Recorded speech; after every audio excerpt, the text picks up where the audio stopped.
Let's Make It is brought to you by Ziobi.com, the official supplier of electronic kits and other fun stuff for Let's Make It.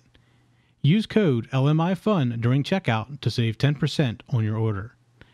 Visit Ziobi.com, that is Zeobi.com, today to get your 10% off. Hello, and welcome to episode number 76 of Let's Make It. It's Wednesday night and it's 7 p.m. That means it is time that we start making things, yeah. And we're continuing down our stretch of building hexacopters and flying things and the radios that go along with it and all different parts to it. And last week I threw a big curveball at you with a math week. And this week's a little simpler than that. Although overall, it's in the long run, it's not simpler, but it's much more understandable probably because nobody likes math, right? Everybody hates math. So, well, here we are. And you saw in the very beginning of the show, we have our new sponsor. And they are here this week. And they gave us a code that gives us 10% off. That's Ziobi.com. I'm going to give you that code. It's right down here. So if you are needing electronic parts, and it's something from this show, I've been promised that things that we talk about on this show, as long as we give them an advance notice, will be available in their store at 10% off. So that should be a good thing, especially when we start getting into doing the little partsy things again. So they are rebuilding their inventory. They're rebuilding their whole store from the ground up. And they are looking to us for some of that guidance as well. And they're going to be like our official supplier. They're going to carry whatever we talk about on the show. And we're going to start getting some parts from them as well to start talking about on the show and demonstrating whether it's, it can be a part or a tool or whatever. So we're open to doing all that stuff with them. That's Ziobi.com. And you just use this little code down at the bottom down here, and you can get 10% off. So that's our new sponsor for Let's Make It. Okay, this week we're going to talk about modifications to our radio. So I have, as you know from past, I do a little flying here and there, and my radio, my remote-controlled radio, it was inexpensive. And actually, it's not a bad radio. It's a Flysky 9X.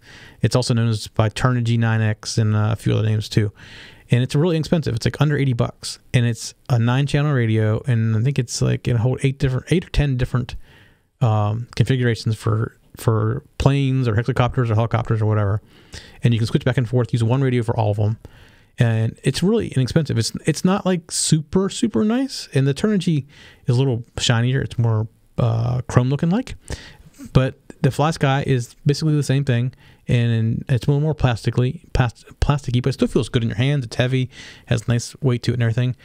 So why would I want to upgrade it? Well, the internal firmware, first of all, leaves a lot to be desired. It's very cumbersome to get around. It's hard to follow. There's other things that are weird. And being from the United States, it's weird to me. It doesn't mean it's like everywhere in the world. But the buttons are in the wrong orders and things like that. And you can fix all that with this firmware. So there's a couple of groups out there that have created open source firmware for these radios. And there's different forks of them. So you got to kind of figure out the one that you want, OpenTX, or there's different ones, the EXR9, things like that. So what I decided to do is look at how to upgrade. I kept seeing all these things on the forum about upgrading it. Well, there's a company, or I guess it's a company, called Smarty Parts that makes this little board that goes in this radio, and it actually installs a programmer to reprogram it into there. You can solder it manually if you want. They give instructions all over the internet for that. But this company makes a board, and you're going to watch me put it in, that literally just snaps in with 4 screws or 3 screws, and you put a little cable out the back for the USB, and you can program it, and it really is pretty much that simple. The other thing that this radio does not have is a backlit LCD display. And you wouldn't think you'd really be outside flying in the sun, and you wouldn't really need that. But there's many times I've been sitting inside trying to program things and test things, and I really would like to have a light on it. So I also purchased a light that goes in the radio. And so no big deal. That's, add a light. Okay. So you're going to watch me go through, and you're going to see all these changes. You're going to see it after I've flashed it. and some of the differences in it. The other thing that I did is on the back of these radios, and radios have come a long way. I remember when I was a kid and people were flying radio-controlled stuff, they had these really long antennas you'd pull out, and there was like a little flag out there on the end, and it's like white and purple or blue and purple or white and red, all these different colors. And as long as you didn't have somebody around you flying with the same colors, you were fine. But if somebody had the same colors, you were on the same frequency. And that doesn't happen anymore. Everything's different. It's like 2.6 or 2.4 gigahertz, like Wi-Fi frequencies. And typically you get about a kilometer safely. And the Flysky is a kilometer. That's what they say is a kilometer. I've never tried pushing it beyond a kilometer. The FrSky can do a kilometer and a half. But that's not the reason that I changed this out. So on the back of these radios, there's a little module. It's an RF module. And basically, you just pull it off and you pop in another one.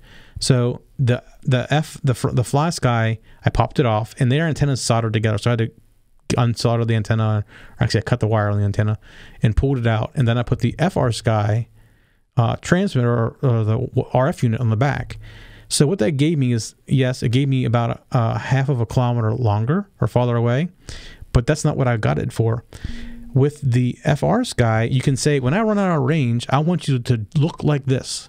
So you can set all your parameters up. If you think about it on a plane or whatever, it'd be, I want the throttle to do this when I run out of range, or I want it to turn the elevator or ailerons a certain way. Well, on the quad, most of these smart quads have this return to home feature, or they call it Failsafe. They call it Failsafe. And you can set it so that when you go out of range, that Failsafe turns on and it'll start returning to home. Well, with the Flysky, you can't do that. When it runs out of range, nothing changes. It just keeps the same numbers that it had. So if I'm flying away and I go out of range, it's going to keep flying away and they're going to get it back. Well, with the FrSky, if it runs out of range, I can say, this is what I want you to do, and I can tell it to do whatever it has to do to my controller to get it to come back home. So that was the main reason that I did it, because I've never gone outside range before. But what happens if I did, and it went and it hit somebody or hurt somebody? I don't want that to happen. I mean, I don't fly that far away generally, anyways. But there is potential that I could lose contact with it if I'm in a lot of buildings somewhere trying to do some kind of aerial photography or aerial video. I could run out of range and not realize it. Not being more than a kilometer away, I could be a building in my way. So I started thinking about that, and the cost of it is not much different than buying it from Flysky. So I had to rebuy a transmitter or the RF module, but the receivers, as I go forward and buy receivers, they're just about the same price. They're a couple bucks more, but they're not like literally a couple bucks. We're talking like 25 and 27. So it didn't seem like that big of a deal in the long term. So that's why I wanted to change out the RF module.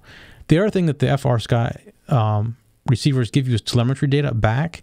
However, I'm not pulling data back that way. I mean, it's set up to do it now, but if I'm doing video, I generally have a screen in front of me, and because I can see what I'm filming, and on there it tells me my battery and the distance and all that kind of stuff. So I don't need to have it on the transmitter as well. I see it on my screen.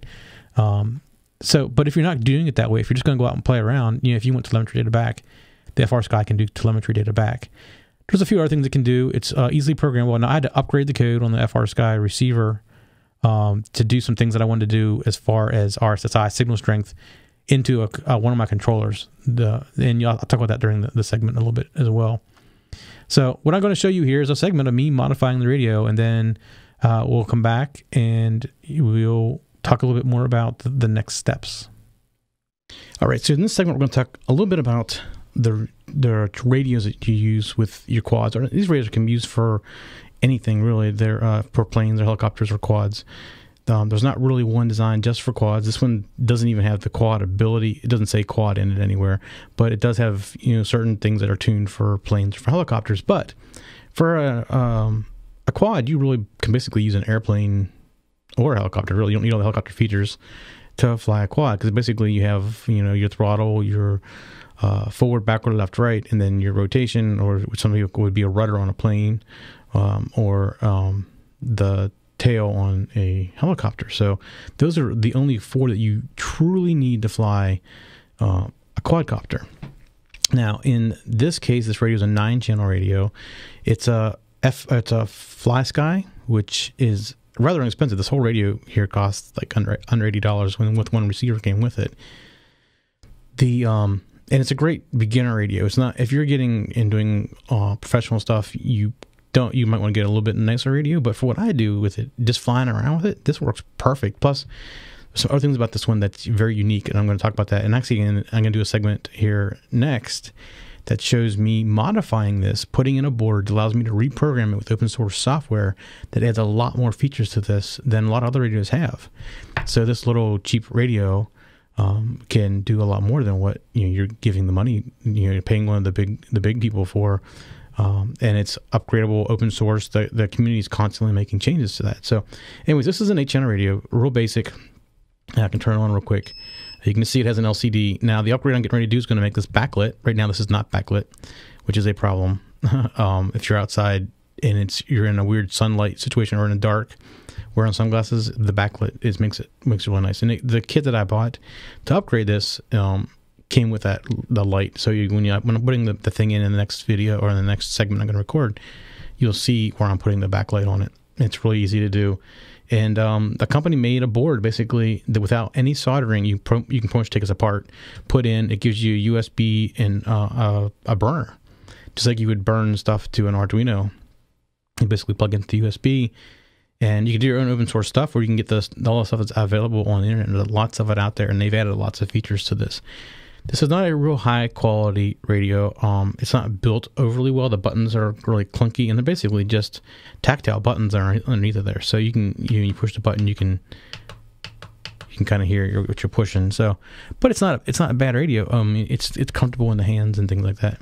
So a couple things about the new radio. This is a 2.4 gigahertz radio, and if you've been around for a long time around radio control stuff, you remember back in the old days these really long antennas, and on the end of it they had these like white and purple stripes, or blue and purple, or blue and white. Every stripe meant different frequency, and you have to be careful because if somebody walked on top of your frequency, they could control. Well, in 2.4 gigahertz, that isn't the case anymore. They actually bind this. It's using spread spectrum. The distance isn't as good on these. The stock, this version of the stock says it has a distance of 1 kilometer, and I'm going to talk about some upgrades you can do to this outside of what I'm going to do to it that are really easy to make, that can make it a lot farther. I'm not saying a lot farther, but farther. And there's some other things that this receiver from this company doesn't do as well. And I'll talk about that here in a couple minutes too. So let's take a little look at the radio. You have your 4 joysticks. These are height adjustable, so you can just turn these knobs right here and adjust them. Most things now are height adjustable, so you can adjust how high you want them. I just leave it at the bottom because I don't like them spinning them under my fingers. That's why I do that. And this is, see how it's not fixed? It's not spring loaded like these are. You can change that in this radio. You can take it apart and you can put the spring. This is what's called mode 2. So mode 2 has a throttle on the left, just like this. And then this side's springing in all directions. If you want to go to mode 1, if you're from Europe and you're used to flying something that's mode 1, where throttle is over here, you can open it up and make this spring load to the center and turn off this spring. What I'm actually going to do when I do my modifications, I'm going to make this side spring loaded as well, so both sides are spring loaded, because typically in a quad, after you get to a level you don't need to go. If it's in the center, it's not going to climb or fall. So when you take off, you push up to get it to the height you want, and then when you let go of it, it's going to sit there and it's going to hover in that area in that same height, especially if it's a quad that's running some kind of stationary positioning system like a GPS or my NASA or NAS control. Either one will do that. And you can pretty much don't have to worry about it. So sometimes I'm sitting here, and if I'm not being careful, I pull it down a little bit when I'm pushing sideways to spin, and it'll start losing altitude. Or if I keep it spring loaded, I don't have to worry about that so much. I know I'm not going to push sideways like this and let it go just when I do my spin, and now I'm losing altitude. So I'm going to put it spring loaded. We'll see how it works. I mean, it can do it. I might as well try it and see what it's like. And in my radio setup, I have the center so that it's not as sensitive in the center. So I have to go farther to start doing things anyways. I did that already just to try to think so I didn't have that same problem. So when I first moved just a little bit, it's not going to make fast moves, and the more I go, the faster it's going to make the moves. So it's adjustment you can make in the radio for that. So there's trim here. We don't really need trim on a quad after you get it set up properly. So it's not really needed, but you have trim in all 4 directions. And then there's buttons up here, and all these don't make sense in the quad, but this, what I had this button here set up for, this is on both the NAS and the NASA controllers. They have the ability to be in a couple different kind of modes, and depending on which controller it is, depending on what mode it's in, this is a 3-position switch. So I have them both set up so when it's the whole way up, it's in GPS fixed mode. And then when it's down in the middle like that, I'm in attitude mode. It basically means it will let me go anywhere I want and not remember where it's going, but it won't let it flip off all over. It'll keep it level, basically. But the wind will blow it around. So I'm basically in control of it from that point of view. But if I let off the sticks, it will go into auto level mode. and we'll keep going. It's called auto level in a naze, and it's just attitude hold is what it's called in a NASA controller. And then at the bottom, I have it in manual mode, so I basically can make it do anything. I can make it do flips, or I mean, it won't try to correct anything. So that's how I had that configured. On my larger hexacopter, this knob actually controls the gimbal, how it points up or down, and there is no left and right on the gimbal on that. So, but that's what that does as well. And then I have this switch configured to let's see, it's different for each one. Let's see what I got it configured. I think in the Naze controller, it's return to home maybe, or failsafe. I can't remember exactly. And I think maybe it's the same in the NASA too. But oh no, in the NASA controller, this is my flight mode. So there's different flight modes in the NASA. You can have it be either when you're pushing the stick forward, it's going away from you in whatever direction it's going, and pulling the stick back will always come back to you. Where if you put it in course mode, or not, no, course mode is what does that. Course mode, no, I'm wrong. I'm getting confused myself. Course mode will say this is north, south, east, or west. I'm sorry, north, south, east, or west. When it's in home mode, this is away from home. So whatever direction it's pointing is going to go away from home. If you spin it, you can spin in the whole thing 180 degrees, and you go like this. It's still going to go away from home. So, it's facing back towards you, and this will always be towards home. And so there's different modes you can put the NASA controller in. The Naze has some things that are similar to that, but I haven't experimented with them enough to know exactly how they function. I haven't said anything up on the radio. So, all right. So, like I said, very inexpensive radio, under $80 to buy. It comes with one receiver. It's a 9-channel device, and it's easily hackable. So here's the other thing about these newer radios is this little module right here is an RF module. This is the Flysky that came with it, but I can easily take with 2 hands. I say easily. It's coming, really, it is.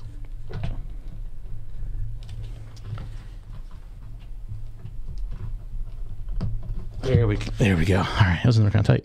Take this module out, the RF module out, and replace it. And I see this antenna's in here. I have to take off the antenna on the inside with this particular one. But then I'd put on something like this, which is from FrSky, and I would put their antenna on here, so I don't have to use that antenna, and I plug it in, and now I'm using their module. And here's the advantage for me in particular for using this module is this radio and the receiver it comes with it doesn't have the ability to do anything as far as failsafe goes. So if you go out of range, it's just going to keep on going. It doesn't do anything. It doesn't change anything. There's no way to say, hey, when I go out of range, I want to do this.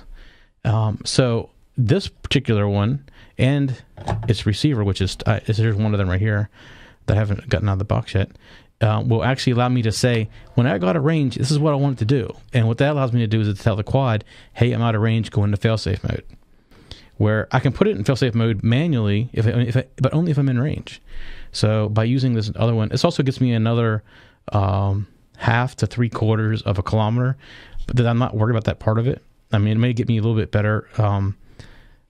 Like if I'm flying around somewhere that has a lot of trees or something like that, it give me a little more control and stuff like that. But my main concern with this was that I wanted some kind of failsafe. So if I get out of range, it'll come back home, and I just don't want to keep on going, which is what this one here does. Now, I've never run out of range, but I don't go very far with it either. So it's one of those things where I just like the safety of having it. And also, say my radio died and my battery died in my radio, which these do beep when they get low. If it died, it's because I wasn't paying attention or wasn't doing what it was telling me. But if this would die and I'd lose contact with the quad or the hexacopter, it'd come back home with this transmitter. So. The nice thing about this is other companies make these things, and there's some companies that make some that go miles and miles and miles. There's one company out there that makes one that I can probably go at least 20 miles. I know people take airplanes and go 20 miles with them. So this one doesn't do anywhere close to that, and it doesn't use spread spectrum. Those are a whole different transmitter, but they do fit into. They use this slot. They're bigger than this slot typically. Got to put them on the back, but they do have the ability to connect in. And you just see there's this. You look on the back side of it. There's this little pins right here. That's the connector. So these RF modules are very common. You can get them from many different companies now, and many different radios can use these RF modules too. So that's a nice thing about these new radios that are coming out. Now I'll leave this one out because I'm going to take it apart here shortly and add a board into it with the next video. So that is basics of a radio. And like I said, this is a 9-channel. You can probably get, there's a 6-channel. I wouldn't recommend getting anything less than 6 channels, because if you want to do any kind of flight mode with some of the controllers that have flight modes in them, you need something to control that. So you need at least 6 channels.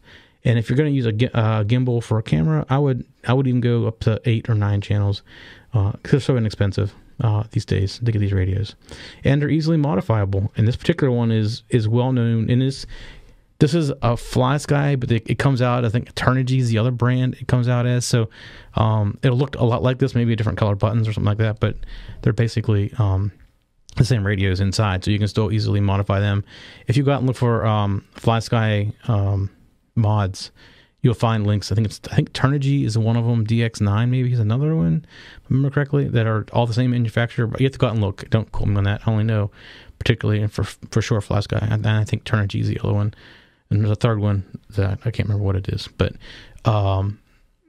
they're all basically the same radio. They look slightly different as far as like the buttons are maybe silver instead of black, but the inside and the functionality of them is exactly the same. You can easily upgrade them internally, change the backs out on them and all that. So if you're looking, just getting in the quads, don't spend a lot of money on a radio. Do something inexpensive, under $80. This can also do 6 or 8 memories, so you can have 6 or 8 different quads controlled by this one radio. So you don't have to have a radio for each particular one. In fact, if you're into airplanes or when you get into airplanes or helicopters after you get into the quads or whatever, this will work with all those. And it has, like I said, I think this one says, I think it says on it.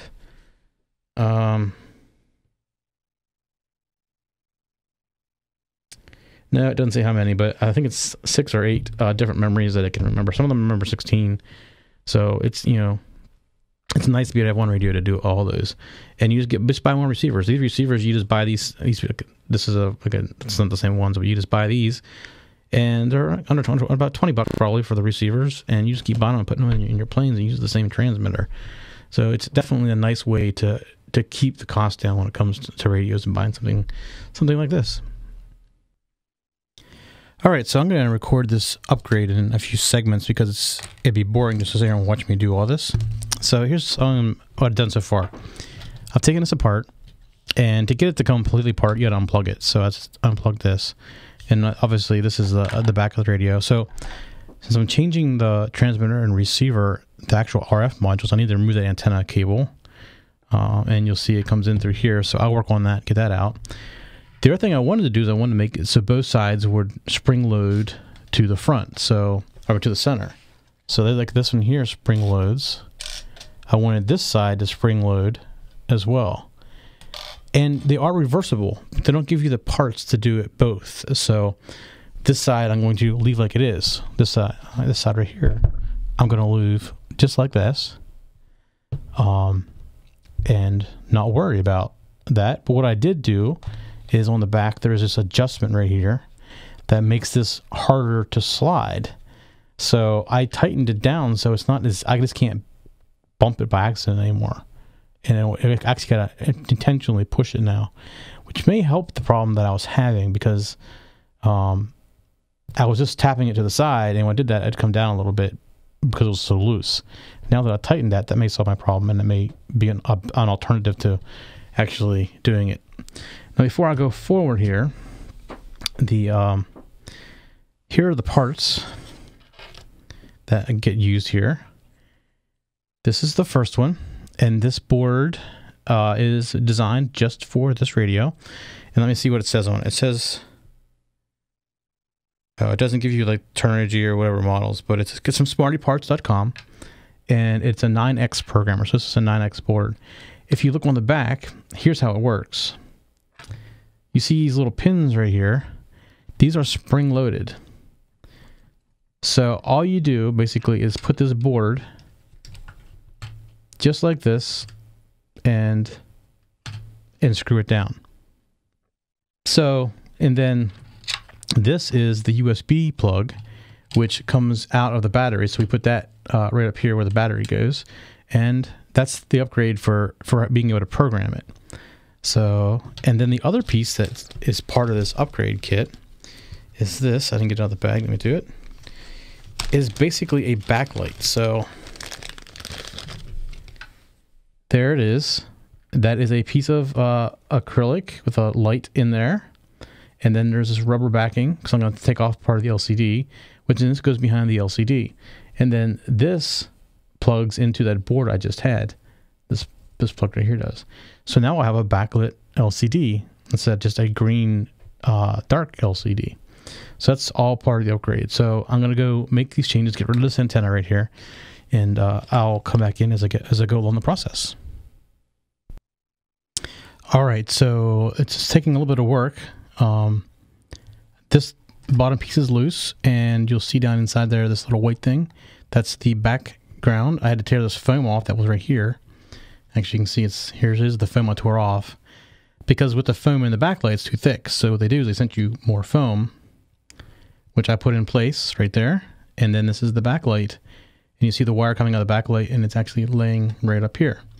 So now I'm going to go ahead and put this panel back together here, enough to make sure the buttons work, and then I'm going to work on putting the extra board in there.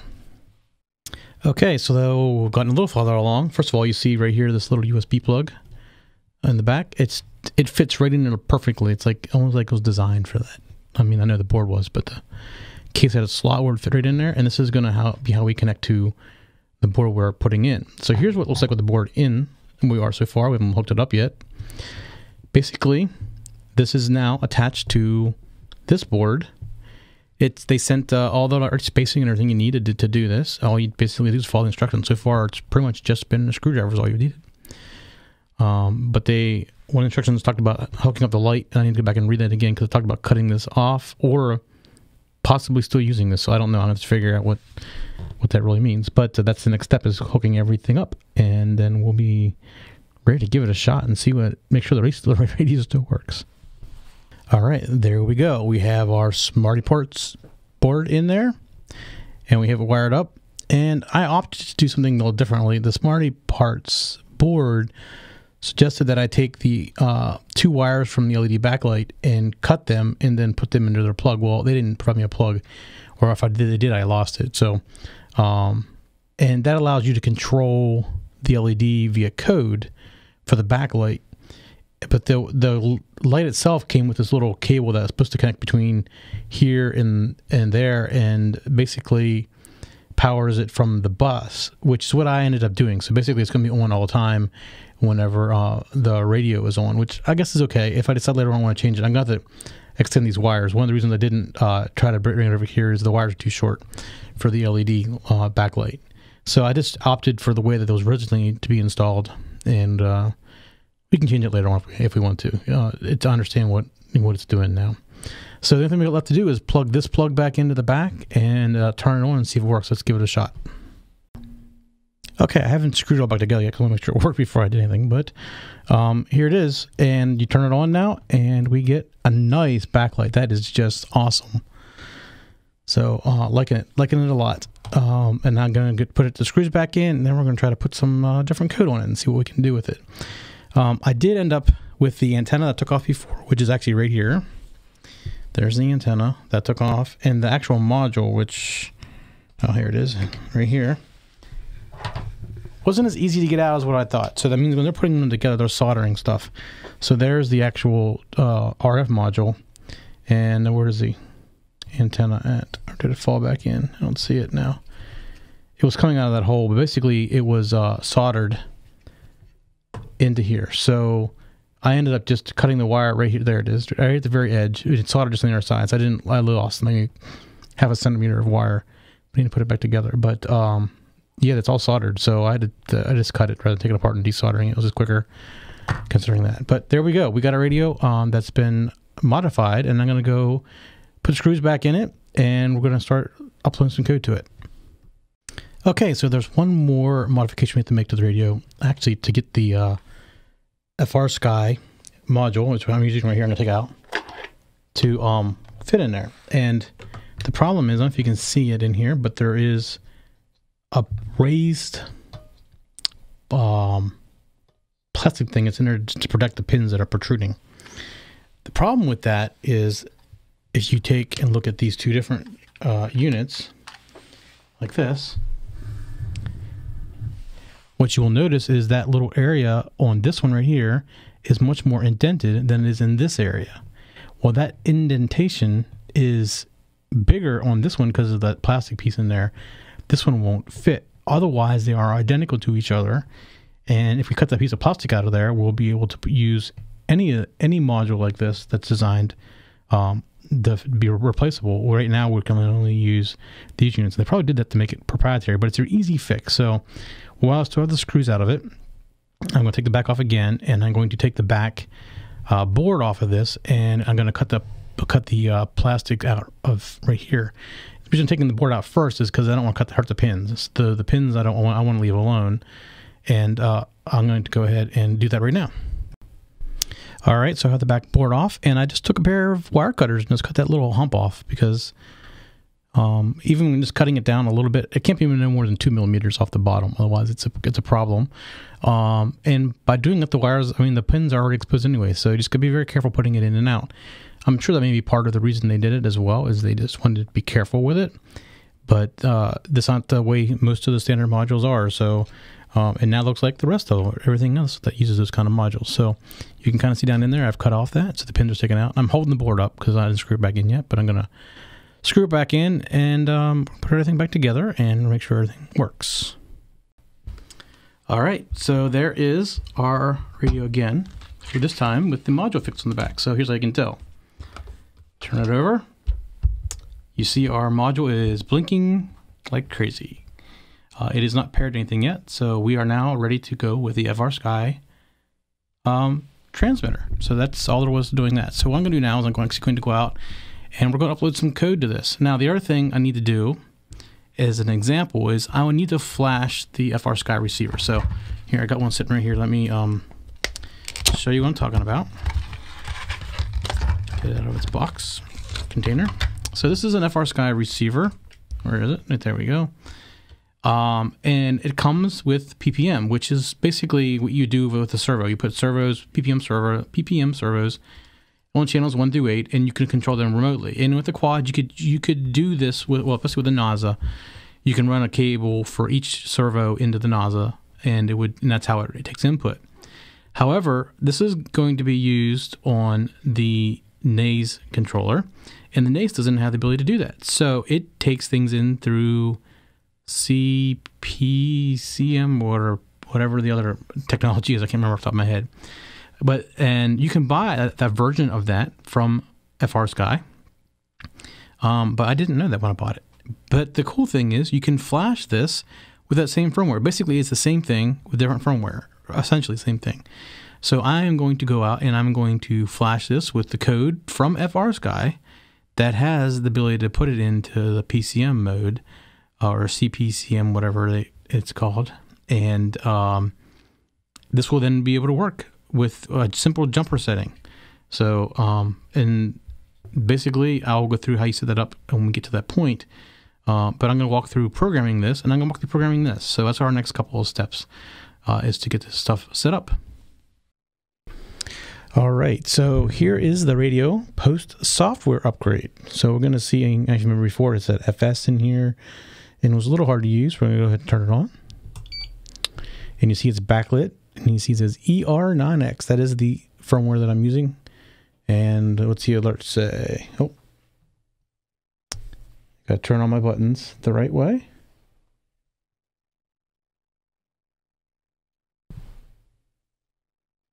And it says alarms disabled. Okay. All right. So here we are. This is the front page of the new user interface, and you see I'm on Hexa 01, which is what I call the first, I guess I'll say the multi-copter, multi-bladed on here. And you can see the interface is a little different. Down here you can see as I make adjustments, things are moving around.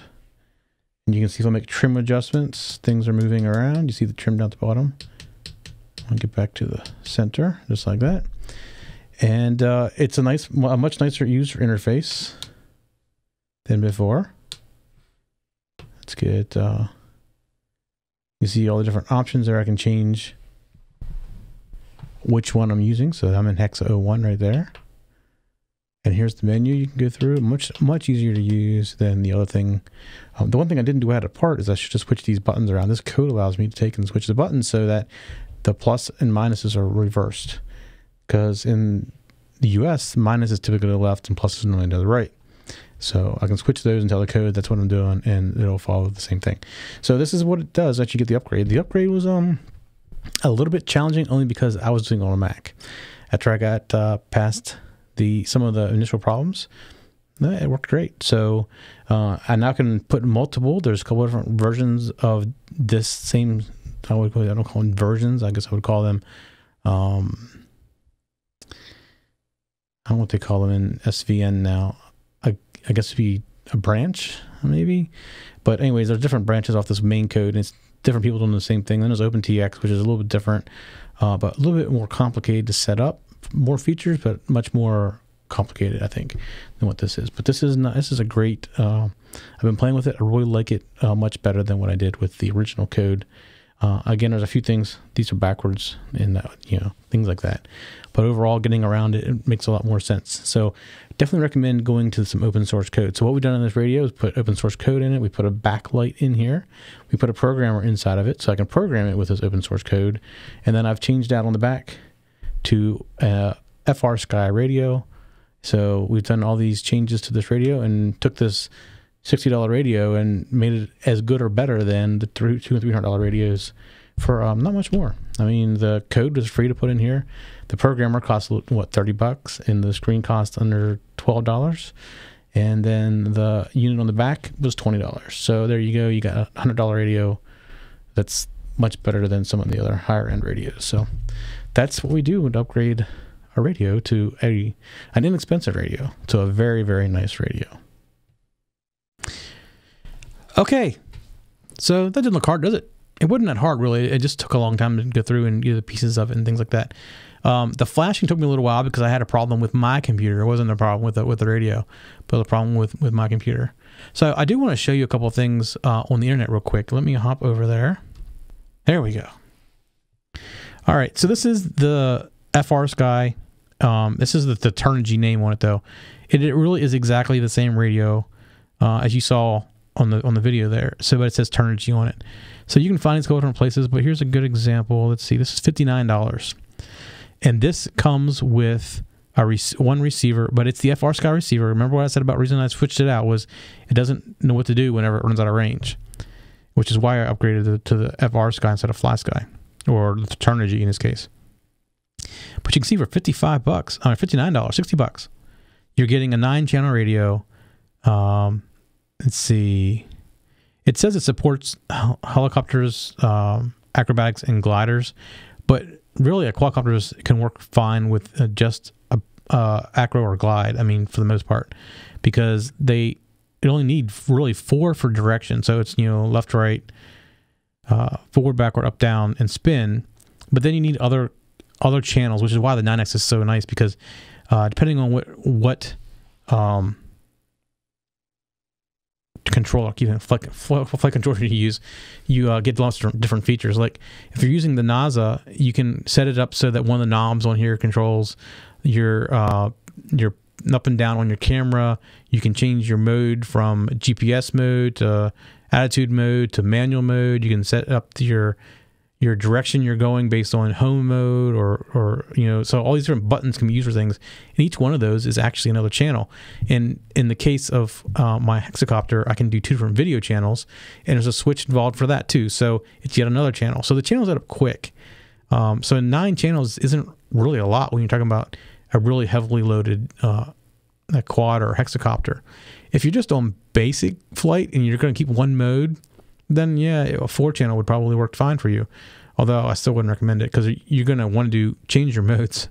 No matter what flight controller you use, you're going to want to go from acrobatic mode to manual mode, or self-leveling mode. All these different things you can turn off and on via remote. So I mean, I would look for $60. You can't go wrong with a radio like this. And then my modifications to it were probably under $50 total for the RF module and the other receivers.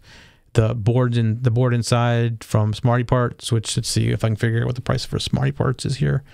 I can show you here.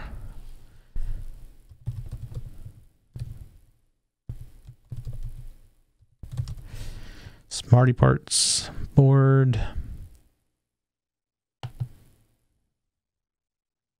$36 for the solderless programmer board that you saw me put in there.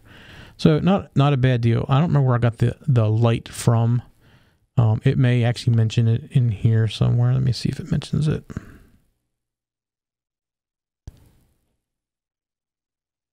This is not included. Hobby King LED. So let's see. Let's go look for this. Hobby King LED.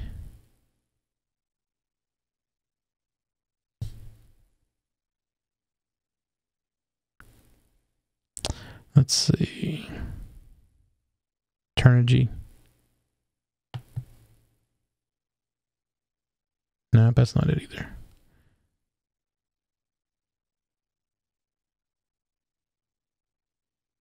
I don't see where it's at, but it wasn't expensive either. It was pretty inexpensive actually. Yeah, I don't see where it's at. So we'll just but you can go find that out there. Again, it's only a couple bucks. So I think it was like under 10, if I remember correctly.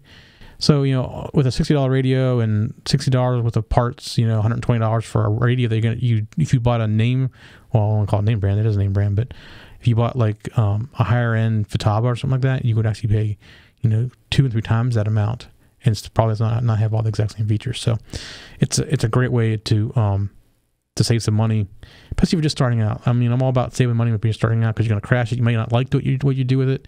I mean, I personally love flying these things around. But if we want to go longer distance, we're going to talk about another episode. There are some products that go multiple, I mean, we're talking 20 and 30 kilometers away that are readily available. They connect to the same radio. Don't think there's any modification to the radio. I think there's just a plug that goes in place of the RF module. It's a bigger RF module that's outside, obviously. It's a lower frequency instead of 2.4 gigahertz. I think it's in the 900s maybe, or 400s. I can't remember exactly where it's at. But there's a couple things out there that do very long distance as well, which I don't know if I recommend that on a quad anyways, because the batteries don't last, you know, that long. I've seen people use those long distance ones for like long distance airplanes that you can go 20 miles away and come back. So that's a little different. But if you need to go farther than a kilometer and a half or 2 kilometers, then there are other solutions that are available. I have no personal experience with them like I do with this stuff right here. All right, so that's this week. And next week we're going to continue down. We're going to talk about motors and all the other little bits and parts of the hexacopter and quadcopter, whatever. And we're going to walk through all that, the tiny little bits of it, and maybe talk about a little bit about FPV and all that kind of stuff as well. So that's all next week. And next week we're going to start our new segment on learning electronics, or Electronics 101. I'm not sure what we're going to call it yet. We haven't actually done the title for it yet. But we have some of the segments already recorded, and they'll be coming up in next week's show, starting off. Again, if you need some electronic parts, visit zeobi.com. Use the code right there, hopefully. Yeah, right there. And you can save 10% on your first order with them and help them support. They support us, and we like to support them as well. And they're a great company to work with. And like I said, going forward, we're going to get some stuff from them to start testing out. And we'll things that we're going to show on our show too, they're going to try to keep in stock so that you can just go there and you can purchase it right when you're watching the show. Just click on the link and go over there and get it from them. Be sure to tell your friends about us. Again, we're trying to get our YouTube channel pumped up there. I didn't get it pumped up as much as we are for downloads in Roku. I want another 50,000 views. I know it's gonna be hard on YouTube, but yeah, spread us around, like our videos, tell everybody about us, tell your friends about us. You got friends that do this kind of stuff, right? Like electronics, you can't be the only one. If you got ideas for future shows, please let us know. Love to get some of your ideas on here. I'd love to get you on the show actually with the project. I get so many things, people asking questions about our project and working on this, and I never hear back after they get it figured out. I never hear back like, hey, here's what it looks like, here's how it works. If you're one of those people, please do a video and send it to me. And if it's okay to show it on air, please let me know that too, and I'll do that. And if you can give me a narrative and pictures, that works. And if you have Skype, which but everybody else Skype now, right? You can always come on the show and come on live on the air and show your project. And you can, if you want to show me pictures ahead of time and just come in and talk about it so I can ask you questions and whatever, that'd be great too. So if you got things like that, please let us know. We'd love to get you on here with us. All right, that's it for this week. We'll see you next Wednesday at 7 p.m. For show notes for this show, contacts, and more, go to the techzen.tv website where you can get show notes for all of our shows. We love to hear from our viewers and listeners. We have an email, a Twitter, and a phone number where you can contact us for each show. For details, visit the techzen.tv website and get the show details. You can also make a video and upload it somewhere like YouTube or Vimeo and then just send us a link. You never know, you may see your video in a future show. You can get all of our shows delivered automatically to your favorite device by going to your favorite podcast website like iTunes and subscribing. Each of our shows also has a YouTube channel you can subscribe to get regular updates. Our shows are also available on most internet radio networks like Stitcher and TuneIn Radio. You can also watch and listen to our shows on Xbox, TiVo, and Roku. You can even find us on your Zune.